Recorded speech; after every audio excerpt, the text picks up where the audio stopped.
الحمد لله وكفى والسلام على عباده الذين اصطفى أما بعد فأعوذ بالله من الشيطان الرجيم بسم الله الرحمن الرحيم إن عدة الشهور عند الله 12 شهرا في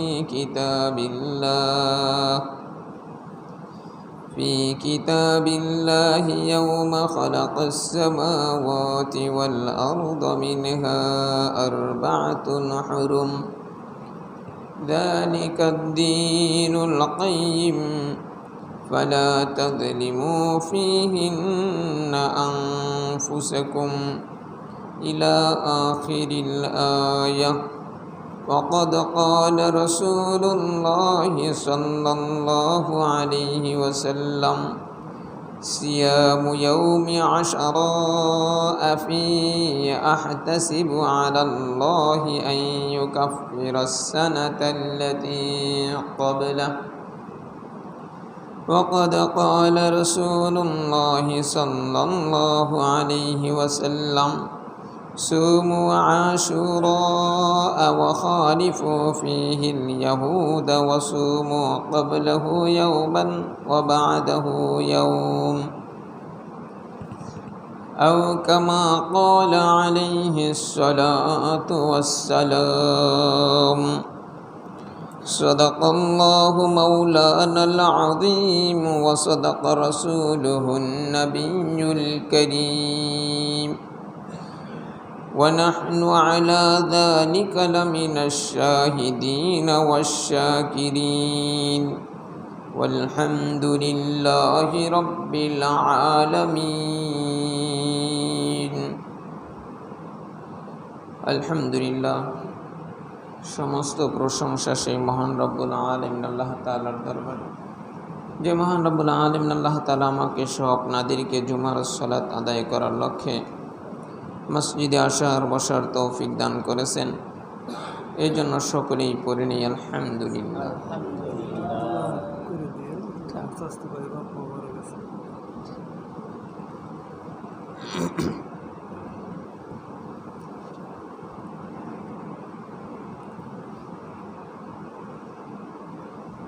আমি যে আয়াতে কারিমা তেলাওয়াত করেছি, রব্বে কারিম সেখানে বলেন ইন্না ইদ্দাতাশ শুহুরি ইনদাল্লাহি 12 শাহরান ফি কিতাবিল্লাহ। এই আয়াতটা আমি হয়তো মাঝে মাঝেই কোনো মাসের ফজিলত সংক্রান্ত বিষয়ে আলোচনা করতে গিয়ে হয়তো এই আয়াতটা মাঝে মাঝেই তেলাওয়াত করেছি। এইখানে আল্লাহ তাআলা বলেন যে আল্লাহ তাআলার নিকটে মাস 12টি। কখন আল্লাহ তাআলা এটা নির্ধারণ করেছেন? ইয়াউমা খালাকাস সামাওয়াতি ওয়াল আরদ, আসমান আর জমিন সৃষ্টির দিন থেকেই আল্লাহ তাআলা এই যে মাসের গণনার দিক দিয়ে যে 12টিটা আল্লাহ তাআলা আগেই নির্ধারণ করে রেখে দিয়েছেন। তো এই মাস আমরা দেখি সাধারণত আমাদের দেশে 3 ভাবে গণনা হয়। একটা হলো হিজরি সন, আর একটা হলো আমাদের বাংলা সন, আর একটা ইংরেজি সন। কিন্তু এখানে রব্বে কারিম যেটা বলছেন সেটা বুঝতে হবে যে এই এগুলা গণনা হয় হয়তো সূর্যের মাধ্যমে নতুবা চন্দ্রের মাধ্যমে। চন্দ্রের মাধ্যমে যেই গণনাটা হয় সেটাকে চন্দ্র মাস বলে, আর সূর্যের মাধ্যমে যেটা গণনা করা হয় সেটা হলো সৌর মাস বলে।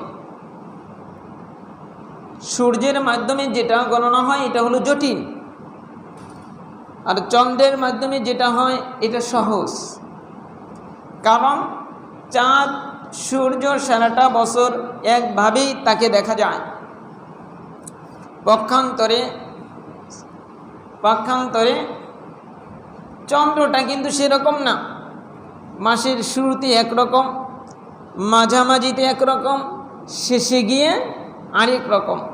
তাহলে এই চন্দ্র দেখেই কিন্তু মাসের কয় তারিখ এটা কিছু হলেও ধারণা নেওয়া যায়। রব্বে কারীম এইখানে সব মাসই বুঝাইতে পারেন, তবে ইসলাম যেটাকে বলেছে সেটাই অগ্রাধিকার। চন্দ্র মাস অর্থাৎ হিজরি সন, আমরা যেটা মুসলিমরা যেটা জানি হিজরি সন, এইখানে 12টি মাস, এই 12টি মাসের নাম আছে, 12টি মাসের নাম আছে। এই নামটা আমরা হয়তো অনেকেই কিছু কিছু জানি, আবার অনেকেই হয়তো অনেকেই জানতে নাও পারি। সেটা হলো 12টি মাসের ভিতরে একটা হলো মুহররম, সফর, রবিউল আউয়াল, রবিউল সানি, জামাদাল উলা, জামাদাল সানি, রজব, শাবান, রমাদান, শাওয়াল, যিলকদ, যিলহজ। বলেছিলাম যে আরবি মাসের প্রথম মাস হলো মুহররম আর শেষ মাস হলো যিলহজ। প্রথম মাস মুহররম, এই মুহররম শব্দের শাব্দিক অর্থ, এই নামগুলা রাখা যে রাসূল সাল্লাল্লাহু আলাইহি সাল্লামের জামানায় হয়েছে তা না, এই নামগুলা, এই আরবি মাসের নামগুলো অনেক আগে থেকেই চলতেছিল, অনেক আগে থেকেই চলতেছিল। তারা এই নামগুলা রাখার পিছনে কিছু কারণও আছে। যে মুহররম এই মাসে, এই মাসকে এই মাস বলে নামকরণের কারণ, মুহররম শব্দের শাব্দিক অর্থ হলো দুইটা, একটা হলো নিষিদ্ধ, একটা হলো নিষিদ্ধ, আর একটা হলো সম্মানিত। নিষিদ্ধ অর্থাৎ সেই জাহিলিয়াতের যুগেই, যেই যুগে কাবা গড়কে তাওয়াফ করতো উলঙ্গ অবস্থায়, সেই যুগেও এই মাসকে কি করতো, তারা সম্মান করত। এই মাসে তারা কি করতো না, যুদ্ধ বিগ্রহ বন্ধ থাকতো। এই কারণে এই মাসটাকে মুহররম বলে, অর্থাৎ নিষিদ্ধ, যুদ্ধ বিগ্রহ ঝগড়া এগুলো নিষিদ্ধ। কিন্তু আজকে কি আমাদের সেগুলো থাকে? তাহলে দেখেন আমরা কিন্তু সেই জাহিলিয়াতের যুগকেও ছাড়িয়ে ফেলেছি। দ্বিতীয় নম্বর, মুহররম শব্দের শাব্দিক অর্থ হলো সম্মানিত, কারণ এই মাসে ঐতিহাসিক অনেক ঘটনা ঘটেছে, ঐতিহাসিক অনেক ঘটনা ঘটেছে, যার কারণে এই মাসটা আল্লাহ তাআলার কাছে সম্মানিত বিধায় এই ঐতিহাসিক ঘটনাগুলো বেছে বেছে এই মাসেই ঘটিয়েছে। তাই এই মাসটার নাম মুহররম, অর্থাৎ সম্মানিত মাস। সফর, সফরটা হলো খালি হওয়া, সফর শব্দের অর্থ খালি হওয়া, অর্থাৎ তারা এই মুহররম মাসে কি করত, মানে বিভিন্ন ব্যবসা বাণিজ্য করার জন্য যে দূর দেশে চলে যাবে, এর জন্য তারা প্রস্তুতি নিত। প্রস্তুতি নেওয়ার পরে এই সফর মাসে তারা ব্যবসার জন্য বের হয়ে যাইত। তাহলে ঘরগুলা খালি হইতো না, এই কারণে এই মাসটাকে তারা সফর করে নামকরণ করেছিল। রবিউল আউয়াল, রবিউল সানি, এটার একটা অর্থ হলো বসন্ত, অর্থাৎ এই সময় আরব দেশের এই গাছগুলাও কি হইতো, যে খেজুর গাছ, যেই গাছগুলো থাকতো এগুলো সবুজ হয়ে উঠত। এই 2 মাসকে, এই 2 মাস এই অবস্থাটা থাকতো, যার কারণে এই 2 মাসকে রবিউল সানি আর রবিউল উলা, রবিউল সানি, অর্থাৎ প্রথম বসন্ত, দ্বিতীয় বসন্তের মাস। আবার কেউ কেউ বলেন যে না, রবি এর অর্থ হলো যে অবস্থান করা, তারা ব্যবসা করে বাসায় এসে এই 2টা মাস তারা আরাম আয়েশে থাকতো। এই কারণে এই 2টা মাসকে রবিউল আউয়াল, রবিউল সানি বলেছে। তারপরে জমাদাল উলা, জামাদাল সানি, জমা এটা হলো জমে যাওয়া, জমে যাওয়া, অর্থাৎ এই 2টা মাস আরব দেশে ওই সময় ছিল শীত, শীতের কারণে তারা বের হতে পারতো না, জমে যাইত। এই কারণে এই 2টা মাসকে জমাদাল উলা, জমাদাল সানি। রজব এটাও সম্মানিত। শাবান, শাবানের অর্থ হলো শাখা প্রশাখা, শাবান অর্থ শাখা প্রশাখা। এই সময় তারা কি করতো, বের হয়ে যেত, বের হয়ে যায় তা দলে দলে এরা কেউ যুদ্ধ করত, কেউ বিভিন্ন ব্যবসা বাণিজ্যে চলে যেত। এই কারণে এই মাসটাকে শাবান বলেছে। তারপরে রমাদান, রমাদান শব্দের শাব্দিক অর্থ হলো জ্বালিয়ে দেওয়া। কি দেওয়া? জ্বালিয়ে দেওয়া। অর্থাৎ এই রমাদান মাসে ওই সময় পূর্ব যুগে এত প্রচণ্ড গরম আরব দেশে হইতো যে গাছগুলা পুড়ে যাইত, গাছগুলা পুড়ে যাইত, যার কারণে তারা এই রমাদানকে রমাদান করে নামকরণ করেছে। তারপরে হলো জুমাদান, তারপরে হলো শাওয়াল। শাওয়াল এই মাসটা হলো, শাওয়াল অর্থ হলো উঠানো। তারা এই তীর ধনুক অস্ত্র এগুলো উঠাইতো, এগুলা নিয়ে তারা কি করতো? শিকার করত, এগুলা নিয়ে তারা শিকার করত। আর হজের মাস তো জিলহজ, জিলহজি, জিলহজি। তো যাই হোক, যে এই যে মাসগুলা নামকরণ এর প্রেক্ষাপটও আছে। তো আমরা এই যে হিজরি সন গণনা কীভাবে শুরু হলো, কার থেকে শুরু হলো? এটা শুরু হয়েছে ওমর ফারুক রাদিয়াল্লাহু তাআলা আনহুর জামানায়। ওমর ফারুক রাদিয়াল্লাহু তাআলা আনহুর জামানায় আবু মুসা আশআরী রাদিয়াল্লাহু তাআলা। দেখেন হিজরি সন রাসূল সাল্লাল্লাহু আলাইহি ওয়াসাল্লামের হিজরত থেকে শুরু, মানে আমাদের যে হিসাবটা হিজরত থেকে শুরু হয়েছে, কিন্তু এর প্রবর্তক হলো হযরত ওমর ফারুক রাদিয়াল্লাহু তাআলা। এটা কিভাবে? আবু মুসা আশআরী রাদিয়াল্লাহু তাআলা, উনি একটা প্রদেশের গভর্নর ছিলেন। যখন এই মুসলিম সারা পৃথিবীতে ছেয়ে গেল এবং কি প্রায় ওমর ফারুক রাদিয়াল্লাহু তাআলার অর্ধ পৃথিবী ইসলামী শাসনের আন্ডারে চলে আসলো, তখন বিভিন্ন প্রদেশে গভর্নর নিয়োজিত করলেন। তখন চিঠি পাঠানোর প্রয়োজন তো অবশ্যই ছিল। তো চিঠি যাইতো, কিন্তু কোনো তারিখ ছিল না। তাই আবু মুসা আশআরী রাদিয়াল্লাহু তাআলা আনহু ওমর ফারুক রাদিয়াল্লাহু তাআলা আনহুকে বললেন যে, হে আমিরুল মুমিনিন, তো এই চিঠি কবে আসলো, আপনি কবে ছাড়লেন, এটা কিছুই বোঝা যায় না। তাইলে দেখেন দিন তারিখ সিস্টেম করা যায় কিনা। ওমর ফারুক রাদিয়াল্লাহু তাআলা আনহু সমস্ত সাহাবায়ে কেরামদেরকে নিয়ে বোর্ড বসে সেইখান থেকে এই হিজরি সন, এখন হিজরি সন গণনা কোত্থেকে করবে? কেউ বলে রাসূল সাল্লাল্লাহু আলাইহি ওয়াসাল্লামের জন্মের দিন থেকে, কেউ বলে মৃত্যুর দিন থেকে, কেউ বলে যে না হিজরত করে যখন আসছে তখন থেকে। তো বৈঠকে সিদ্ধান্ত হলো রাসূল সাল্লাল্লাহু আলাইহি ওয়াসাল্লাম যখন মক্কা থেকে মদিনায় হিজরত করে আসছে ওই দিন থেকে হিজরি সনের গণনা শুরু করা হয়। এইভাবে এই যে হিজরি সন আমাদের কাছে আসলো। তো এই হিজরি সনের প্রথম মাস মুহররম, প্রথম মাস মুহররম। এই মুহররম মাস অতি সম্মানিত একটা মাস। রব্বে কারীম তাই বলেন যে ফালা তাযলিমু ফীহিন্না আনফুসাকুম, আল্লাহ তাআলার কাছে চারটা মাস বড় সম্মানী, চারটা মাস বড় সম্মানী। একটা হলো জিলকদ, আর একটা হলো জিলহজ, আর একটা হলো মুহররম, আর একটা হলো রজব।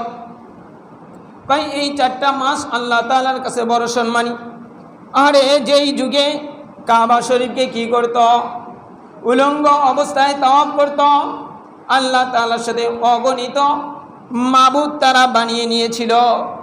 সেই সময়ও তারা এই চারটা মাসকে বড় সম্মান করত। কিন্তু পক্ষান্তরে বাবা আমাদের অবস্থা এরকম হয়ে গেছে যে আমরা আল্লাহ তাআলার এই বিধানটা পর্যন্ত জানি না। এ কারণেই তো দেখেন এই যে মসজিদে মসজিদে আজান হয়, ওই যে ফিলিস্তিনের জমিনে বাইতুল মুকাদ্দাসেও কিন্তু আজান হয়। আরে এই আজানের শব্দগুলা যেই সাহাবী কি করেছিল, যেই সাহাবীকে আল্লাহ তাআলা স্বপ্নের মাধ্যমে এই শব্দগুলা শিখাইয়া দিছিল, সেই সাহাবীর নাম হল আব্দুল্লাহ ইবনে যায়েদ ইবনে আব্দি রাব্বি। এই সাহাবীর বাড়ি ছিল ফিলিস্তিন। এই সাহাবীর বাড়ি ছিল ফিলিস্তিন। বেশ কিছুদিন আগে এই সাহাবীর যে বংশ ছিল এই বংশকে বোম মেরে দিয়ে সবকে একেবারে নিপাত করে দিয়েছে। ও আজান তো হয়, কিন্তু আজান আমি আর আপনি যার মাধ্যমে পাইলাম। এত ফিতনার জামানা, এত আমাদের উপরে লানতের জামানা শুরু হয়েছে যে সেই সাহাবীর বংশধরদেরকে আমাদের শত্রুরা ধ্বংস করে দিয়েছে।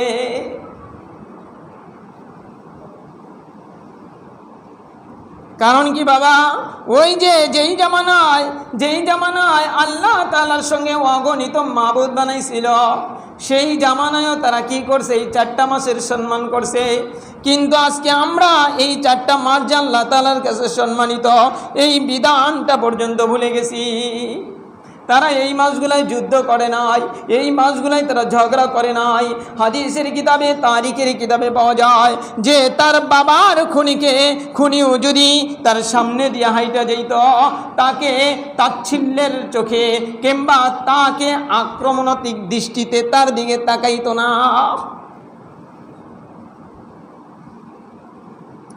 আর আজকে আমাদের অবস্থা বাবা কেমন হয়ে গেছে, আমরা এই 4টা মাসের সম্মান বুঝবো কিভাবে?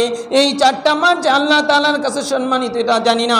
এই কারণে রব্বে কারীম বলে দিয়েছেন, ফালা তাযলিমু ফীহিন্না আনফুসাকুম, তোমরা কি করো না, এই 4টা মাসে তোমরা নিজেদের উপরে জুলুম করিও না। অর্থাৎ আল্লাহ তাআলার অবাধ্য হইয়া আল্লাহ তাআলার সাথে বিদ্রোহ ঘোষণা করিয়া, কই যেই ব্যক্তি জানার পরেও গুনাহ করে, কই সেই ব্যক্তি তো আল্লাহ তাআলার সাথে বিদ্রোহ ঘোষণা করে। যেমন মনে করেন দেশে একটা আইন বানাইছে, ওই আইন অনুযায়ী আপনাকে চলতে হবে, আপনি জানেন, কিন্তু বারবার যখন বলেন, বারবার যখন করেন, এর দ্বারা বোঝায় তোমার এই আইন মানি না, এটাই তো বুঝায়। কই যেই ব্যক্তি আল্লাহ তাআলার সঙ্গে জানার পরেও নাফরমানি করে, কই সে যেন আল্লাহকে বৃদ্ধাঙ্গুলি দেখায় যে আল্লাহ তোমার এই আইন মানি না। ও বাবা, তাই এটা একটা সম্মানিত মাস, মুহররম মাসটা বড় সম্মানিত মাস।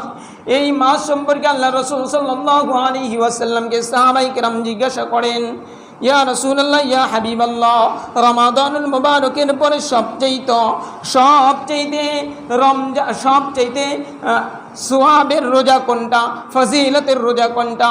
কয় ফজিলতের রোজা হলো মুহররম মাসে যেই রোজাটা রাখবা, ওই রোজাটাই হলো রমাদানুল মুবারকের রোজার পরে। কয় সেই রোজা হলো সবচাইতে ফজিলতের রোজা। শুধু তাই না, রাসূল করিম সাল্লাল্লাহু আলাইহি ওয়াসাল্লাম যখন মক্কা থেকে মদিনায় চলে গেলেন, চলে যাওয়ার পরে দেখে তারা কি করে, রোজা রাখে। ইহুদিরা রোজা রাখে। বলল, তোমরা কেন রোজা রাখো? কয় আমরা এজন্যই রোজা রাখি, আমাদের নবী মুসা আলাইহিস সালাতু ওয়াস সালাম রোজা রাখছিল। কেন?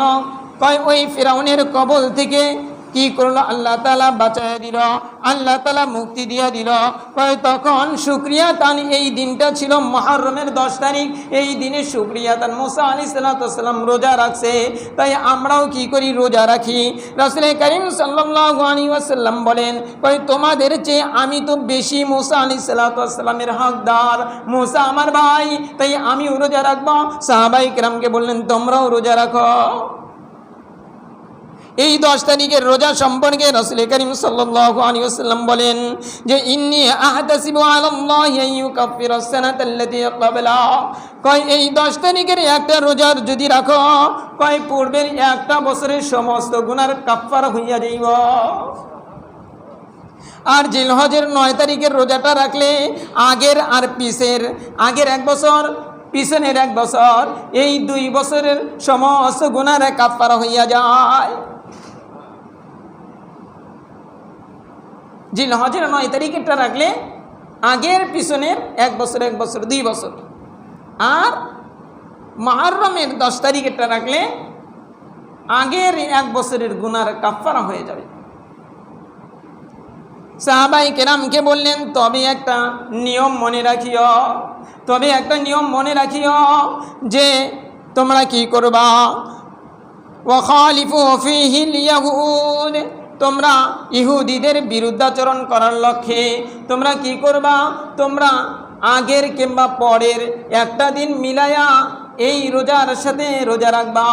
অর্থাৎ 9-10 কিংবা 10-11, 9-10 কিংবা 10-11।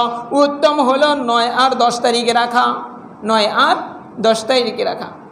9 তারিখে যদি রাখতে চায়, আজকে রাত্রেই ভাত খেতে হবে। তাহলে বাবারে এটা বড় ফজিলতের মাস। তাই ফজিলত তখনই দিলের ভিতরে আসর করবে বাবা, যখন কোরআনের নূর তার দিলের ভিতরে প্রভাব ফেলবে।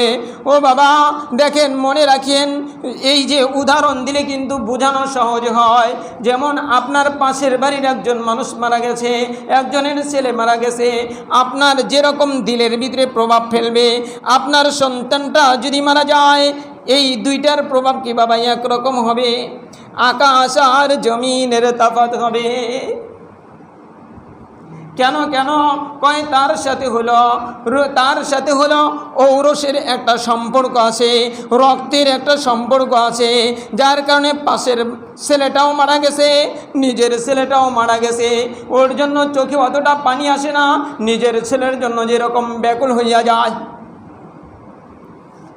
কয় মনে রাখিও, দুনিয়ার যা কিছু দেখতেছো এটা হলো পরের ছেলের মতো, আর আল্লাহ তাআলার কালাম হলো আপন ছেলের মতো। কয় আল্লাহ তাআলার কালামকে যদি তুমি আপন বানাইতে পারো, তাহলে এই কোরআনের কথাগুলা, এই কোরআনের প্রভাবটা তোমার কলিজার ভিতরে পড়বে। আরে বিলাল রাদিয়াল্লাহু তাআলা আনহু বর্ণনা করে, রাসূল করিম সাল্লাল্লাহু আলাইহি ওয়াসাল্লাম মসজিদে নববীতে দাঁড়ায় গেছে, নামাজে দিনের বেলায় দাঁড়ায় গেছে। আরে ওই সময় পর্দার বিধান এইভাবে নাজিল হয় নাই। এক মহিলা রাসূল সাল্লাল্লাহু আলাইহি ওয়াসাল্লামের পিছনে যায় ইক্তেদা করছে, পিছনে যায় ইক্তেদা করছে বাবা। যখনই ইক্তেদা করছে, আল্লাহ রাসূল সাল্লাল্লাহু আলাইহি ওয়াসাল্লাম পড়তেছিলেন, লাহা সাবাতু আবওয়াব লিকুল্লি বাবিন মিনহুম জুজউম মাকসুম। এই আয়াতটা যখন রাসূল সাল্লাল্লাহু আলাইহি ওয়াসাল্লাম পড়তেছিল, ওই সাহাবিয়া, মহিলা সাহাবিয়া একটা চিৎকার করিয়া ওইখানে পড়িয়া গেছে। রাসূল সাল্লাল্লাহু আলাইহি ওয়াসাল্লাম তাড়াতাড়ি নামাজ শেষ দিছে, নামাজ শেষ দিয়ে আরেকজনকে বলে একটু পানির ব্যবস্থা করো, একে পানি দাও, একে পানি দাও, এর মুখে মাথায় পানি ছিটাইয়া দাও। পানি ছিটাইয়া দেওয়ার পরে ওই মা যখন কি হয়েছে, সুস্থ হয়ে গেছে, তখন বলে তুমি এরকম কেন করলা? ইয়া রাসূলুল্লাহ, ইয়া হাবিবাল্লাহ, আপনি যে লাগা সাবাতু আবু, আপনি যে আয়াতটা পড়তেছেন এটা কি আপনার বানানো? কয় না, আমার বানানো না, আমার রব এই আয়াত আমার উপরে নাজিল করেছে। তখন সে কাঁদতেছিল আর বলতেছিল, ইয়া রাসূলুল্লাহ, ইয়া হাবিবাল্লাহ, আমার যে দেহগুলা এটা তো বড় নরম, আমার দেহটা বড় নরম, আমার দেহের ভিতরে যদি একটু পাথরের আঘাত লাগে বড় কষ্ট পাই, আমার দেহের ভিতরে যদি একটা পোকামাকড় কামড় দেয় বড় কষ্ট পাই। কিন্তু রব্বে কারিম যে ওইখানে বলল যে গুনার কারণে, গুনাহ করিয়া করিয়া নাফরমানি করতে করতে আমি রবের সামনে যদি তুমি দাঁড়ায়া যাও, লাহা সাবাতু আবওয়াব, কয় জাহান্নামের 7টা দরজার মধ্যে তোমার প্রত্যেকটা এই শরীরের অঙ্গ প্রত্যঙ্গকে আল্লাহ তাআলা শাস্তি দিতে থাকবে। তখন ওই মহিলা সাহাবিয়া বলে, ইয়া রাসূলুল্লাহ, ইয়া হাবিবাল্লাহ, আমি বড় গরিব, আমার কাছে ওরকম কিছু নাই, তবে আমার কাছে 7টা গোলাম আছে। কয়টা গোলাম? 7টা গোলাম আছে।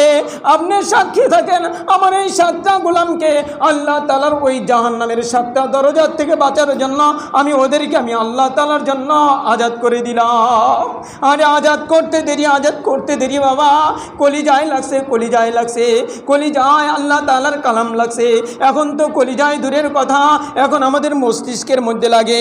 সুদ নিয়ে কথা বললে সে অন্যরকম হইয়া যায়, বেপর্দা নিয়ে কথা বললে সে অন্যরকম হইয়া যায়। কলিজায় লাগে না, লাগে দেমাগে। আরে সঙ্গে সঙ্গে জিব্রাইল নাজিল হইছে। আরে একজন মহিলা জিব্রাইলকে আল্লাহ তাআলার কাছ থেকে জমিনে নামায় নিয়ে আসছে, আর ওই ফিলিস্তিনের জমিনে, ওই আরাকানের জমিনে, ওই কাশ্মীরে আরে এই মানুষগুলাকে কীরকমভাবে নির্মমভাবে ধ্বংস করতেছে। কি ওই যে আল্লাহ তাআলা যেই 500 ফেরেশতা আসমানে নিয়োজিত করে রাখছে এই মুসলিমদেরকে সহযোগিতা করার জন্য, আল্লাহ নামায় না কেন? জিবরাইল আসিয়া বলে, হে ইয়া রাসূলুল্লাহ, ওই মহিলাকে জানাইয়া দেন আল্লাহ তাআলা তার জন্য জাহান্নামের 7টা দরজাই চিরদিনের জন্য বন্ধ করে দিছে। তাই বাপরে, এই মাসটা সম্মানিত মাস, গুনাহ করবেন না, গুনাহ থেকে জানতার মেহনত করে বাঁচার চেষ্টা করবেন। আর এই মাসে এই রোজাটা রাখার চেষ্টা করবেন। দ্বিতীয় নাম্বার, বেশি বেশি তওবা আর ইস্তেগফার করতে থাকবেন। আর যত নিষিদ্ধ বিষয়গুলো আছে এগুলো আমরা মোটামুটি জানি, তবে আমাদের এলাকার ভিতরে একটু কমই হয়। আল্লাহ তাআলা এগুলোর থেকে আমাদেরকে বাঁচার তৌফিক দান করেন। ওয়া আখিরু দাওয়ানা আনিল হামদুলিল্লাহি রাব্বিল আলামিন। যারা সুন্নাত পড়েনি সুন্নাত পড়ে নেই।